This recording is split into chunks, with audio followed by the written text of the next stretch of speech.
So a former sergeant in the Marine Corps took a new job as a high school teacher. Just before the school year started, he injured his back, and he was required to wear a plaster cast around the upper part of his body. Fortunately, the cast fit under his shirt and wasn't noticeable. On the first day of class, he found himself assigned to the toughest students in the school. The smart aleck punks, having already heard the new teacher was a former Marine, were leery of him, and he knew they would be testing his discipline in the classroom. Walking confidently into the rowdy classroom, the new teacher opened the window wide and sat down at his desk. When a strong breeze made his tie flap, he picked up a stapler and stapled the tie to his chest 37 times. There was a dead silence in the classroom. The rest of the year went very smoothly. So, 3 sisters, Linda, Martha, and Fanny, are invited to a party. The day before the party, they go to the local shoe store to buy new dancing shoes. Linda and Martha both have rather large size, 10 feet, but are able to find dancing shoes in their size. Fanny, on the other hand, has feet that are a whopping size 12, and cannot find any shoes at all in her size. So, the next day, Linda and Martha are able to wear their dancing shoes to the party, while Fanny is forced to wear her regular shoes. Fanny sits at her table, watching her sisters dance. While Linda and Martha are dancing, a man walks up to them and says, "Woo! Has anyone ever told you that you have huge feet?" "You think our feet are huge?" replies Linda. "Wait until you see our fannies." So a man and his wife were having an argument in bed. After the husband had finally had enough, he jumped up and took a blanket to the couch.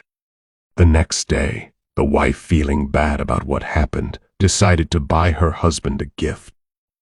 Since he was an avid golfer, she went to the pro shop at the club where he usually played golf. The wife talked with the pro, and he suggested a putter and showed her one of his finest. "How much is it?" she asked. $150, he replied. She felt that was kind of expensive and told him so. "But it comes with an inscription," the pro said. "What kind of inscription?" she asked. "Whatever you wish," he explained. But one of the old golfer's favorites is "never up." "Never in. Oh, that will never do," exclaimed the wife. That's what started the argument in the first place. So a man is flying in a hot air balloon when he realizes he's lost. He lowers the balloon and spots someone standing in a field below.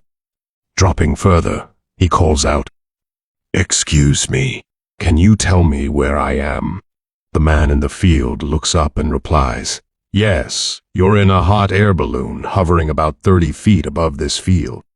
"You must work in IT, says the balloonist. "I do," the man replies. "How did you know?" "Because everything you've told me is technically correct, but it's completely useless," says the balloonist. The man in the field smirks and says, "You must work in business." "I do," the balloonist replies. "How did you figure that out?"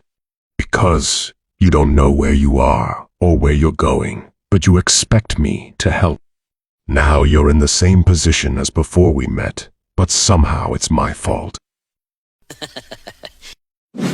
So there was a beautiful young blonde who was going to a soda machine, and she arrived there just before a businessman coming to quench his thirst. She opened her purse and put in 50 cents, studied the machine a little, pushed a Diet Coke selection, and out came a Diet Coke, which she placed on a counter by the machine.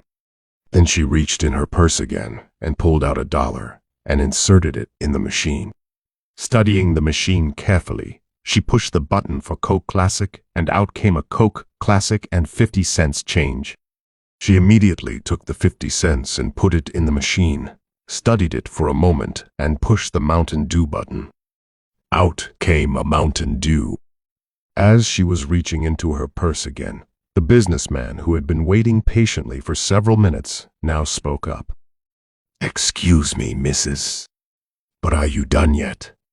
She looked at him and indignantly replied, "Well, no, I'm still winning."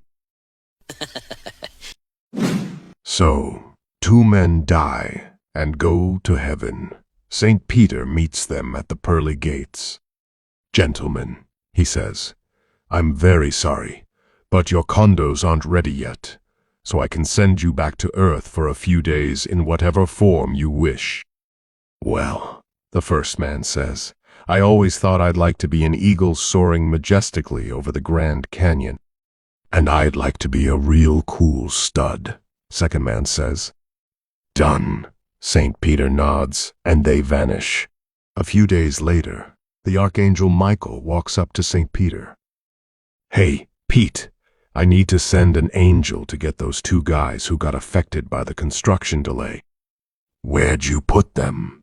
"The first one should be easy to find. He's an eagle soaring majestically over the Grand Canyon," St. Peter answers. "The second one will be a little tougher. He's somewhere in Siberia on a snow tire." So, 3 women are chatting, a French, an American, and a Russian.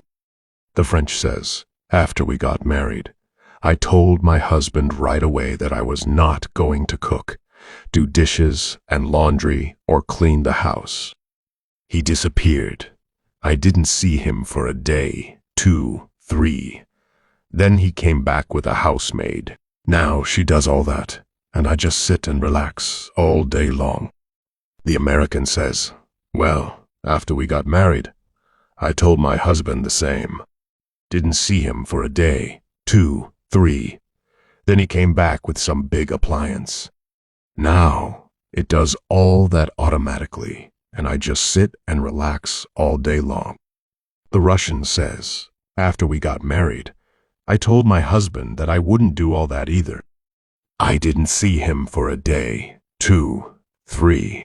On the 4th day, I was finally able to see something with my right eye."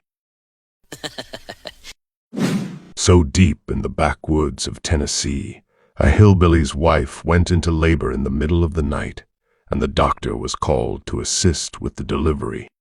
Since there was no electricity, the doctor handed the father to be a lantern and said, "Here, hold this high so I can see what I'm doing." After a bit, the doctor announced, "Congratulations. It's a baby boy." "Whoa there," the doctor continued. "Don't be in such a rush to put that lantern down. I think there's another one coming." Sure enough, just minutes later, a baby girl was delivered. "Hold that lantern up. Don't set it down. There's another one," the doctor instructed. Within a few minutes, a 3rd baby arrived. "No, don't hurry to put down that lantern. It seems there's yet another one coming," cried the doctor. The bewildered hillbilly scratched his head and asked, "You reckon it might be the light that's attracting them?" So one day, a kindergarten teacher said to her class of 5-year-olds, "I'll give $2 to the child who can tell me the most famous man who ever lived." An Irish boy raised his hand and said, "It was St. Patrick." The teacher smiled and said, "Sorry, that's not correct." Then a Scottish boy raised his hand and said, "It was St. Andrew." The teacher shook her head and replied, "I'm sorry, that's not right either." Finally, a little Jewish boy raised his hand and said, "It was Jesus Christ." The teacher beamed and said, "That's absolutely correct, Marvin. Come up here and get your $2.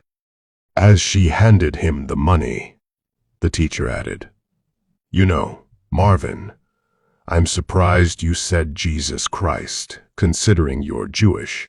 Marvin grinned and replied in my heart, "I knew it was Moses, but business is business."